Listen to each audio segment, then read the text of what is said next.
Hey, this is my inaugural video blog, and I'm so excited to be doing this and kind of give you a glimpse to the girl behind the computer screen. So many of you follow me on Twitter and Facebook, and you read my blog, so I thought this was kind of a neat little tool to have in my toolbox. I want to share my story with you. I know that, many of you have probably read my story, but I really wanted to share my passion with you and why I'm so passionate about health and fitness. Um, for most of my life, I was overweight, and as an adult, I went from being overweight to being obese. With the birth of my children, I would always say, "Oh, okay, I just had a baby. Now I'm going to lose the weight," and it didn't happen, and I would gain more weight. I have 4 children. My last 3 children were actually born very close to each other. Between my middle child, Aiden, and my daughter Morgan, there's a 12-month and 2-week difference between the two of them. And between Morgan and my youngest son, Noah, there's a 2-year difference. So I pretty much spent the last 4 years of my life, pretty much the last 4 years now, pregnant. And so I wasn't able to lose weight. During that time period, during those 4 years, I went through a lot in my personal life. My marriage was kind of rocky, and things weren't always the greatest. We went through some financial difficulties, some job difficulties, and instead of reaching out and looking for support from my husband or friends or family, I turned to food. I soon learned that food was not going to judge me, and I always felt like I was being judged by other people. But food wasn't going to judge me. Food wasn't going to leave me. Food wasn't going to laugh at me. Food was my friend. And I would plan my day around food. If I knew we were going somewhere, I would know where I wanted to stop to eat on the way before we left the house.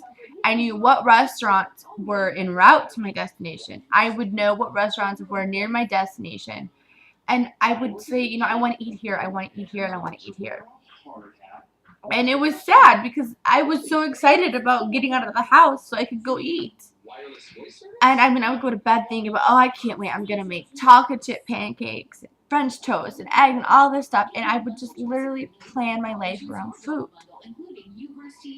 The turning point came for me last year after our family picnic. I was so excited to have our family pictures taken. I don't have a family picture of my husband and I and all 4 of our children. I'm usually on the other side of the camera. So I was very excited to have that picture, and I rushed home and I uploaded the pictures onto my computer, and there it was in all its crowning glory, me at 250 pounds. Yeah, I was finally for the first time seeing myself the way other people saw me.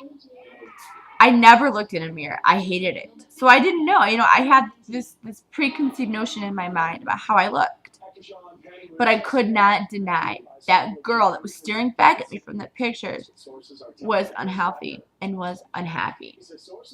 I kicked around the idea of weight loss for some time before I actually did anything. And in October 9th actually, I signed up for a membership at my local gym. And I went to the gym and I was intimidated. These people knew what they were doing. I had no clue how to work the machines, and I was determined that if I stepped on the treadmill, I was going to end up like one of those unfortunate souls and fall off. And most people that know me know that I'm not very graceful anyway, so not falling off a treadmill is actually a pretty amazing feat. But I was scared, and I was like, I can't do this. So I started looking for some accountability. I needed that accountability. And I started my blog, and I met my personal trainer, Luke. And it was that point when I started working with Luke that my life drastically changed.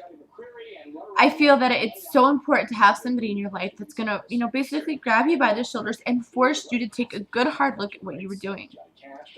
Luke did not let me make excuses for anything. If I had a crappy day, I was not allowed to make excuses. I was not allowed to make excuses for why I didn't work out. I was not allowed to make excuses for why I ate or didn't eat. There was no excuses, and he held me accountable. It was that accountability that changed my life. As time went on, I've lost just about 80 pounds, and I'm very excited to be where I'm now. I still have a little bit of ways to go. My life has drastically improved. a big part of my recovery was learning that I had an eating disorder and learning to face that eating disorder head on and to no longer allow that to define me. I would say, oh, yeah, I gained a couple pounds, but it's because I'm an emotional eater. I used my emotional eating and my food addiction and my binge eating as an excuse. My life was suffering. My personal relationship with my husband was non-existent. I didn't leave the house unless it was to go get food. I had no social life. I was isolated by this fat girl that I was. And every day I would walk past the mirror in the bathroom and this fat girl would laugh at me. Or I'd be thinking, okay, I'm going to go for a walk, and she would be in my head, oh, you're never going to lose the weight. You're just going to go back to being the way that you were. It's been 9 months since that day. 8 months. 8 months since that day. And I can honestly say that I'm not going back. I may have had a day or two where I've gained, sometime where I've gained a couple pounds back, but I've always lost it. And it's always stayed up. I've had some setbacks, but I'm celebrating my successes and I'm not focusing on the bad. That fat girl's always going to be there.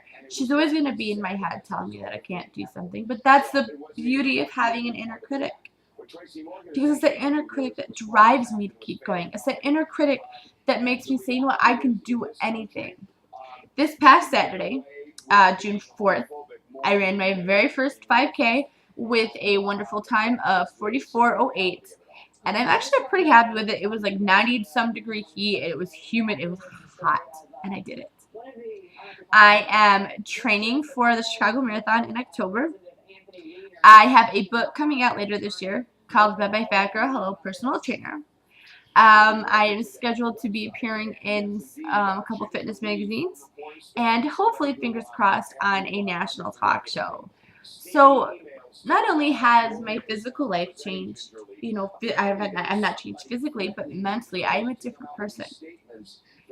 I share this with you today. I share my successes with you today because I never thought that I could do it. I never believed in myself. I never had faith that I could overcome this obstacle. The most important thing to remember is that you've got to believe in yourself. There's a lot of people that are standing on the sidelines waiting for me to fail. And that's okay. I can't get them all to like me. But at the end of the day, it doesn't matter who believes in me and who doesn't believe in me. Because I believe in me. You have got to want it, and you've got to want to believe in yourself. I believe in you, but I just need you to believe in you. You can do anything.